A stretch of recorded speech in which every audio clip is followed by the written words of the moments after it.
Good day and welcome to this day's lecture. We're going to ask and answer a very important question, which I think all of us should be asking ourselves. And the question is, how do we decide? At the end of this lecture, I'm going to see if, in fact, you have learned the method for decision making, and hopefully your teacher will pick it up with some exercises that will test your ability to make that decision. So let's immediately start with this very important story, which unfortunately some of you may have experienced. So please read the story, and after you've read it, just think of your answer to the question, what should I do?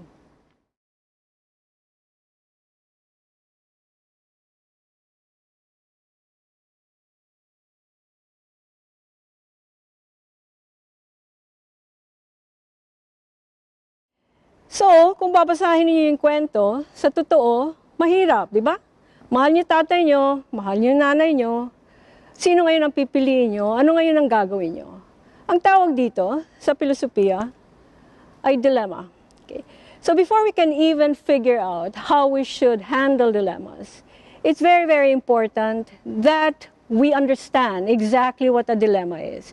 I know many of you are probably thinking it's very easy, but you will be surprised with the discovery that many of you actually phrase or articulate a dilemma in a wrong way. And that's why you come up with decisions that are not always correct. Okay. So what is a dilemma?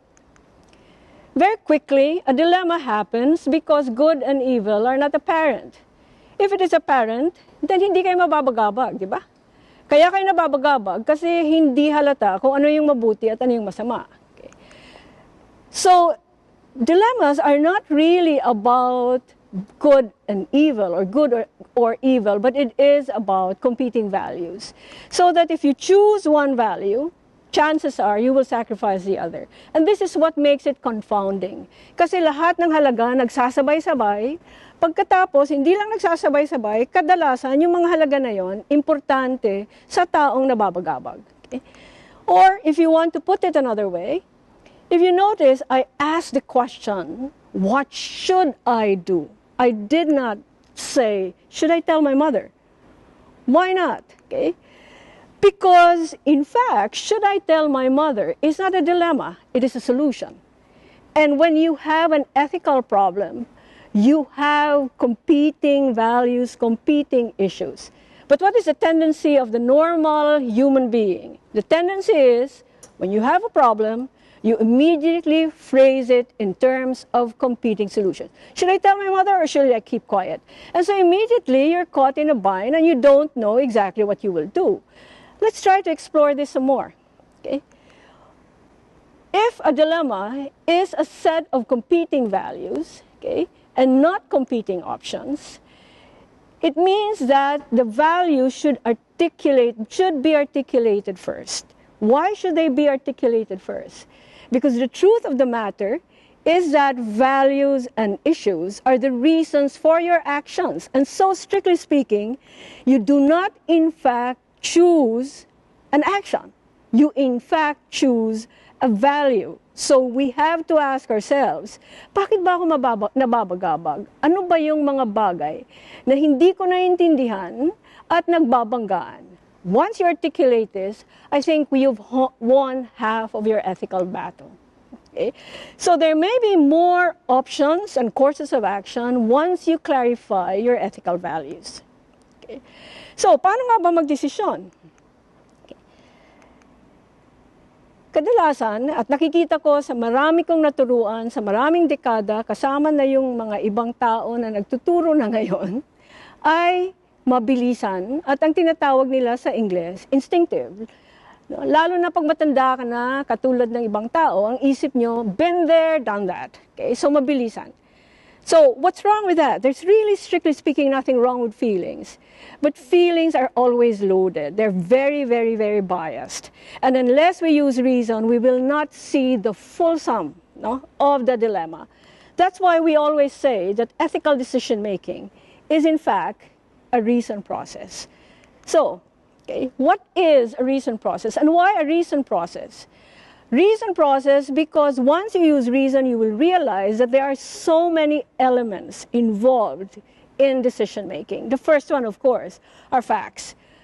I'm sure all of us have been in a very emotional situation involving people who are very important for us. And what is our tendency? Our tendency is not to look at facts, but in fact to listen only to people who we want to listen to. And that's normal. So with a reason process, you will look at facts, and then you will evaluate and look around you and say to yourself, sino bang tatamaan dito? Sino bang naaapektuhan? And then you look at what are the values, what are the principles involved. And then note that the options is only one of the 5 elements in this particular process. And then finally, we will look at consequences.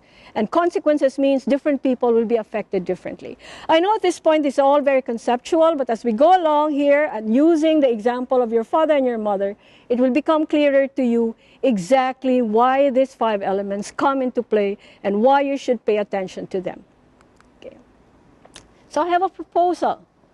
My proposal is, once you are caught in an ethical dilemma, especially the more emotionally involved you are, take pause. I always say to people who ask me, what's the first step in ethical decision making? I always say, stop, look, and listen. And in fact, this proposal is simply giving you the steps to stop, look, and listen. So here you go. These are your steps. Number 1, gather the facts. Number 2, who are the stakeholders? Number 3, articulate the dilemma as clearly as you can. And then number 4, list the alternatives. Number 5, compare the alternatives with the principles you've identified in the dilemma. Number 6, you weigh the consequences. And then finally, you make the decision. Okay. So let's look at gather the facts. Just very quickly, I love this word because this word, in fact, resonates with how you feel.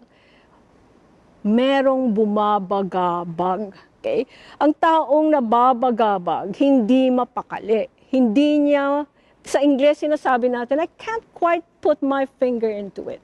And when you're in that situation, the first thing you do is not to cast judgment on people, which we always do. The first thing you do is to gather data. You have to be patiently gathering data. I've taught many medical students these steps, but the problem is they're very thorough when it comes to medical data. But when it comes to ethical problems, then they shortcut the process. It's human nature. Okay? So the first step is gather the data. There are 2 very important questions to ask. The first question is, what do I already know? But the second question is, once I've stopped and I've begun to listen, I must ask myself, what do I need to know? But I don't know yet. And so like any good researcher, you will have to get out there and find out for yourself, what are the things I need to know? So it's very important that you ask yourselves the question, for me to be able to have a capture of this particular dilemma, these are the things, these are the questions that are bothering me, but I don't have the answer for them. So 2 questions, once again, what do we know? What do we need to know? The second step is very important, and these are who are the stakeholders. Who are stakeholders? No? In a dilemma, you always have several people involved. Now, what's the problem with many of us? The problem, I think, with many of us is we only see the stakeholder who is very dear to us or immediately there for us. We do not, in fact, capture or we miss the stakeholders who I call the abstract stakeholders. Example, if I'm president of the Philippines, my natural tendency is to be very, very caring and to be very, very nurturing of the people who are close to me. But there's a problem here. The president of the Philippines has to take care of about 105 million Filipinos. And for many of them, 105 million Filipinos is just a number. You cannot say, for instance, if you're the spokesperson, that that's okay, only 2,000 have died. This 2,000 is abstract to you, but these are human beings who have families. So it's very important that when you ask yourself, who are the stakeholders, you do not only look at stakeholders who are immediately in front of you, but you have to figure out who are your abstract stakeholders. They all have a valid and strong position in your case. Secondly, okay, you have to figure out who are the primary and secondary stakeholders, because the primary stakeholders are the ones who will be directly hit. The secondary stakeholders may not be as directly hit. The third question, is what are their stakes and what interests are they protecting? So once again, who are affected? What are their interests? I suggest you use this table. It makes it easier for you to analyze. Who are the stakeholders and what are the interests that they are protecting? And third, the most important, remember, this is what I said about dilemmas: competing values, competing issues, not conflicting options. Okay? So you articulate the dilemma. You make a dilemma statement. And this is how a dilemma statement should look like. You articulate it in a statement like this, which you are now seeing in your screen. So if you look at this dilemma statement, if we now use our example of the father's infidelity, this is the way it looks like. What are the values and the issues involved? Number one, respecting my father's privacy. Number two, I do want to preserve the peace and harmony in the family. Once I tell my mother, there will be problems. So that is very important. But fidelity in marriage is also very important to me. Upholding the truth is also very important to me. So please take note. I just want you to realize that these are not actions. These are competing issues. And if you really take time to think about a dilemma when it happens to you, all of these things will come if only you give it time. So now that I have my dilemma, what do I do next? This is the time now to talk about alternatives. We brainstorm as many possible options as we can, and then we eliminate the untenable ones. You will know, malalaman nyo, ano yung doable at hindi doable. Tanggalin na siya kaagad. Okay?